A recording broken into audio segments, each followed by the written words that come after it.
All right, guys, let's start at the front of this thing, man. As most of you guys may know, I have a Hobie Pro Angler, uh, 14. Thing is pretty big, man. It's pretty nice. It's a fishing machine, guys. But like I said, let's start at the front, man. You got your handle, to where you can pull it around on the beach or whatever you got to do. Um, my front hatch, man. This is it closed, guys. It's got some bungees right here. You can strap the bungees on and close it shut. This is the inside of it, man. I got a little water in it from the rain and stuff like that, but this is the inside. This is I know it's a little dirty, guys. Don't judge, man. Don't judge, but whatever. This is my little thing that goes inside of it. Most of the time I put ice in it, hold my fish, stuff like that. Sometimes I just use it to put my cold drinks, my snacks and stuff like that, but most of the time my fish go in here. It's normally a little cleaner than this, guys, but it is what it is, man. But yeah, guys, these are the rod holders, man.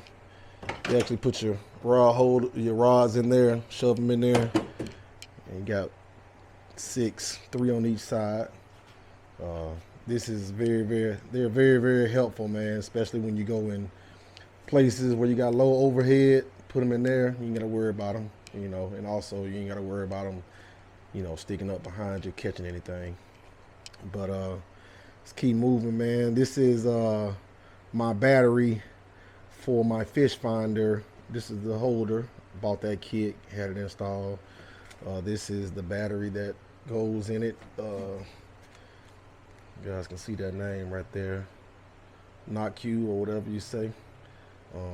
That's the battery, man. A lithium battery. It's a pretty good battery, man. It usually lasts me all day when I go out in it. And you got the connections and all that. Got them run through. And I'll get to my fish finder here in a minute, man. This is my little GoPro camera mount. It extends out. I know you guys probably seen them before on other kayak videos and stuff like that, but that's my little thing. I put my GoPro on and film, man. This right here, my leash for my Mirage Drive, guys. My leash. When you spend that much money on a kayak, man, and accessories, man, you want to make sure you have ways to secure this stuff just in case you roll over in the water. You don't want to lose all your gear, man. This thing itself, replacement is like $500-600. And with this one being the 180 drive, let me turn that around so you guys can see. With this being the 180 drive, it's got reverse and forward. So pull the little lever here, little pull cord, and that's forward.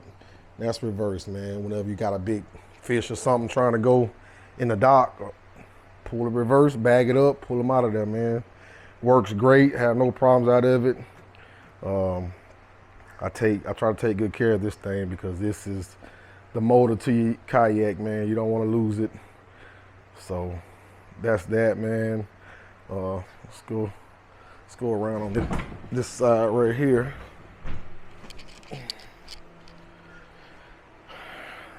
These are my little rails, man. I got rails on each side. You put your pliers down in there, man. Put your knife in there, stuff like that. You got the little rails you can attach things and camera mounts and stuff like that, man. I'm gonna show you guys my fish finder, man. That glare on it, but it's a Garmin, man. It's got got all the features, man, the maps and everything like that. This thing comes in handy, man, for sure. Finding structure, telling how deep of water you're in. Everybody needs a fish finder on the yak. I ain't gonna say you need one, but it's helpful if you fish as much as I do. Me and my buddy, we go out all the time, man. Shout out to Vernon. That's my dog. I got it on a nice little mount, man. Holds it pretty good, tighten it down. Another little mount, little H rail mount, just the H rail. Got a little mount. I usually stick my rod holder. I got it on this side right now, but I take this off, swap it over here. Works great, holds everything that I need. Man, I really don't have any problems out of this kayak, man. I got my little storage right there, my little net right there. I keep stuff in, my lures, more hooks, more weight. That's pretty much self-explanatory right there, man. These right here, man, you got your pull cord for your drop your rudder. And you got your transducer right here, your pull cord for that. That drops the transducer on the bottom. This right here is for your skag, guys. Keeps you steady when you're in the water. You know, when you're on a windy day, it holds you pretty steady, man. Of course, you got the Hobie seat right there, mesh or whatever. Pretty comfortable, man. I have no complaints about this. Got this side right here, kind of twisted. Let the bottom up, seat part up, and this part right here controls your back part. Let it forward, let it backwards. All that good stuff, man. You got it sitting on this little thing right here. You can also let this thing, you got a little kickstand pull cord. Didn't show you that one. Got a little kickstand pull cord. You pull it and this thing lets up out of the way, lets back out of the way, and lets your chair sit down lower. I use that quite a bit too, man. You know, sometimes when you're out, you want to change positions, get a little bit more comfortable. This seat allows you to get comfortable and you know, feel good when you're out there fishing, man, because most times you're out there fishing for hours and hours, so you want to be comfortable. And this seat is great, man. This kayak is great. Roomy, plenty of space, stable. I stand up in it all the time, throw my reel. I even cast off of it with my cast net. So, you know, any of you guys got any doubts about this kayak, it is great. It is awesome. Only downfall is if you have, you know, back problems or problems picking up a little bit more weight, this kayak wouldn't be for you. It has some weight on it. You know, when you're trying to load it up on your truck or whatever, it might be a little difficult, man. But other than that, it's pretty good, man. So, but that's the seat, guys. You also got little mesh pockets right here as well. I put things in them, especially when I'm traveling light. I go ahead and put my stuff in there.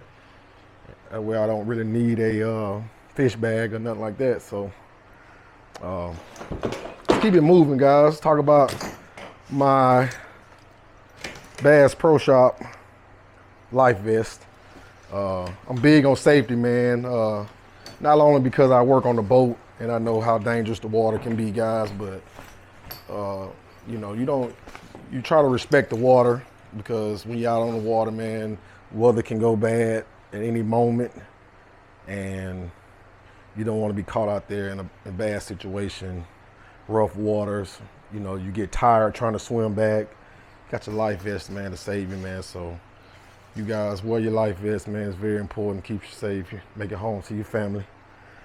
But it's got plenty of pockets, guys. I put a lot of things in this. Like I say, when I'm packing light, I just put them in my pockets, in my mesh on my side, and that helps me out a lot, man. Because sometimes you can overcrowd your boat, especially with some of the gear I have. I have a big live well, a Hobie live well. Some of you guys probably seen that before.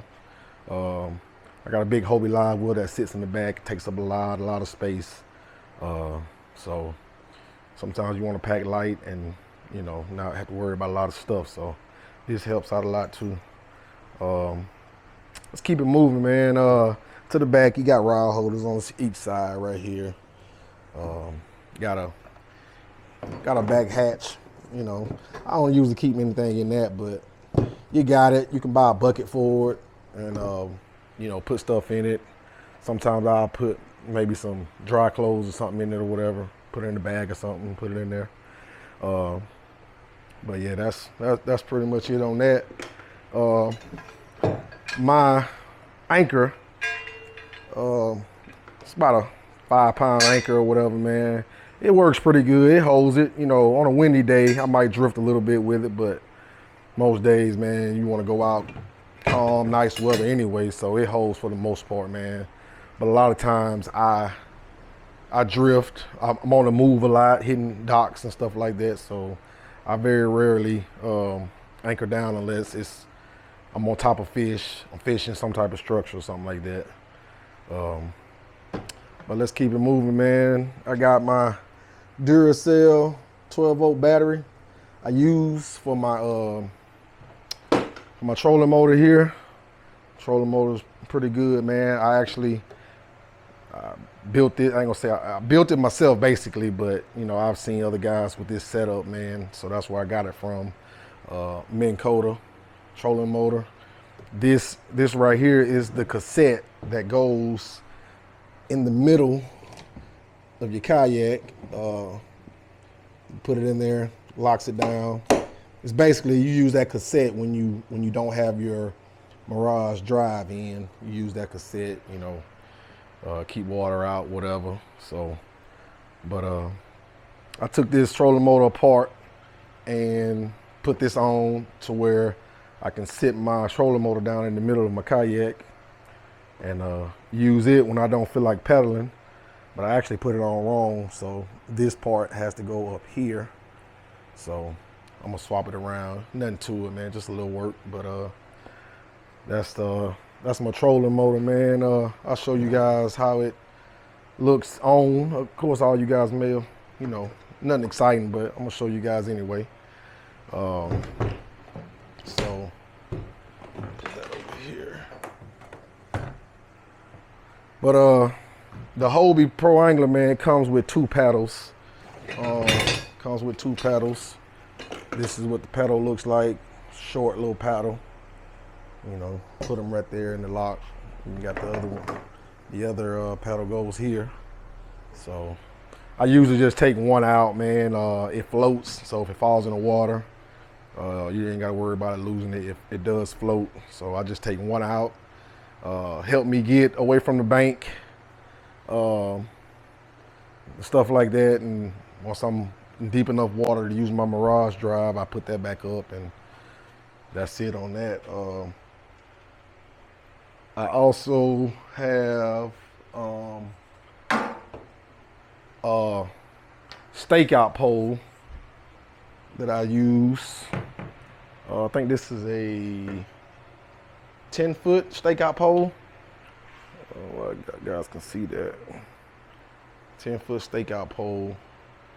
You know, you use that for when, you know, whenever you want to do a little sight fishing, creep up on some fish. You know, you also can stick it into your anchor trolley. My anchor trolley is off right now. Goes around that, another little section, you put it on. You stick it in your anchor trolley and it works as an anchor. Stick the stick in the mud and it holds you pretty good, man. So I use that quite a bit as well. But man, this kayak is needless to say my favorite. Definitely a fishing machine. When I'm out on the water, I have no worries, man. I never really go in deep water, deep water, but me and my buddy, man, we're definitely talking about going out into the Gulf on a nice slick day. You know, you got Yakking with Jack and a lot of those guys, man, that go out in Pensacola and Navarre. We're trying to go out and do that, man. We came a long way with our kayaks, man. Me and him, man, we talked about kayaks for so long, and we was like, we're gonna do it. We finally did it. I bought a 10-foot Lifetime kayak from Walmart, my first one. And I never forget, my buddy Drew, he was like, man, you're a little big for that kayak, man. So I fished with it like twice, 3 times maybe, caught a few fish. And I quickly upgraded to a compass, a Hobie compass, which I was a little big for it, but it was a lot better than the 10-foot. I think it was a 12-foot compass. And I sold it, and then I immediately got this kayak right here. and I love it so much. It works very well for me. Does everything I need it to do, man. You got your handles, you know, for your rudder, you know, left and right, port, starboard, whatever you want to do. But yeah, man, I probably will never ever sell this thing because, you know, not only does it feed you, it's survival tool too, you know. You got flooded area, man. You can get anywhere with these kayaks, man. So I'll probably never ever sell it. I'm actually thinking about selling the live well, and it's the Hobie live well. If anybody is interested in it, I can definitely get a video of that. It works well, pretty much new, man. I bought it. It came with this kayak, and I used it a few times, but it takes up so much space. But it works so good, but it's just so big. But it works great, man. But that's the Hobie, man. The Hobie Pro Angler 14, guys. Look how long that thing is. I'll be telling guys at work about it, and they be like, man, I ain't getting on no kayak. I ain't doing that. I'm like, man, this thing just as stable as a John boat, man. A lot less maintenance. You know, you buy a boat, man. They say boat stands for break out another 1,000. So you gotta continuously put money in the boat, fuel, fixing it, stuff like that. This thing right here, just load it up and go, man.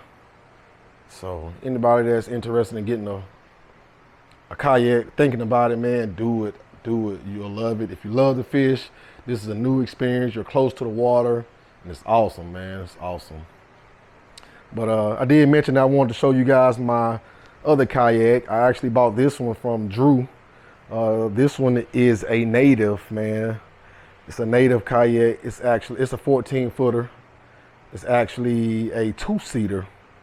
My only 2-seater that I have. It's more of a canoe setup. That's why I don't use it to fish with that often. But before I got the 14, I was fishing out of this one a little bit. More so recreational, I guess. Just kind of being on the water. This thing is so smooth. It cut through the water. It's amazing. You can tell the shape of it, man. It cuts that water real good. It ain't too much. Ain't nothing special. Put you a cooler back there. One seat goes here, and the other seat goes up there.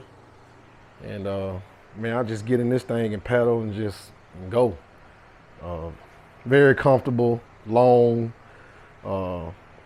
Nothing you want to stand up in, man. Definitely not. You definitely want to put this in the water, slide it in or whatever. That's how I do it. I sit it in the water or whatever and slide it off the bank and finish paddling out, man. But yeah, these are my 2 kayaks, man. My Pro Angler 14 and my Native 14 tandem. Amazing kayaks, man. Like I say, I'll probably never sell these because they're not only fishing machines, but, you know, survival tools, man. You know, living in the area I live in, hurricanes, flooding, stuff like that, you want to have something you can get out of flood waters with, you know, help people out, you know, whatever the use is, you can do it with either one of these kayaks, guys. So, but I also want to show you guys what I fish with, man. My 3 main reels. I'm gonna show you my 4th one that I have yet to use, but I will one day, you know, once I take the kayak out in the Gulf, man. But I'm gonna show you guys that, man. Hold on one second.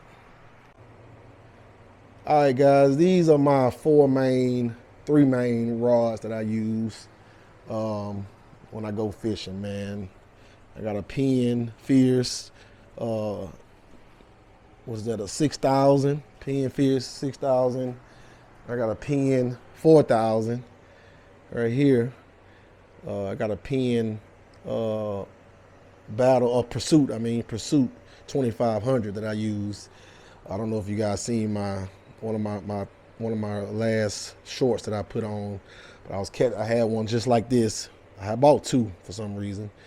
The 4,000. I was catching sheephead with it, and as I was reeling it in, the gears were just popping, man. So I was lucky to get those fish in with those gears popping that day. but I retired the other one. This one right here is still going strong. So yeah, but this is the big boy. I use it to catch my reds and things like that. And this right here, man, is my conventional reel. I'm ready to use it. It's a pin centerator.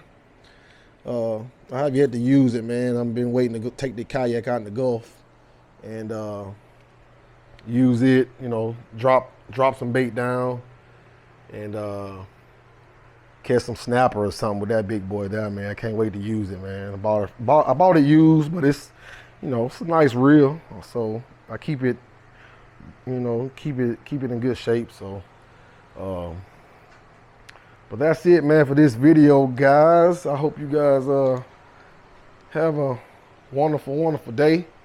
And that's my setup, man. And like I say, this weekend I'm gonna get out, do some fishing, and I'm gonna try to get some good content on that, man. So you guys, I appreciate you guys for watching my channel, subscribing, liking, man, sharing videos, all that good stuff. I thank you so much.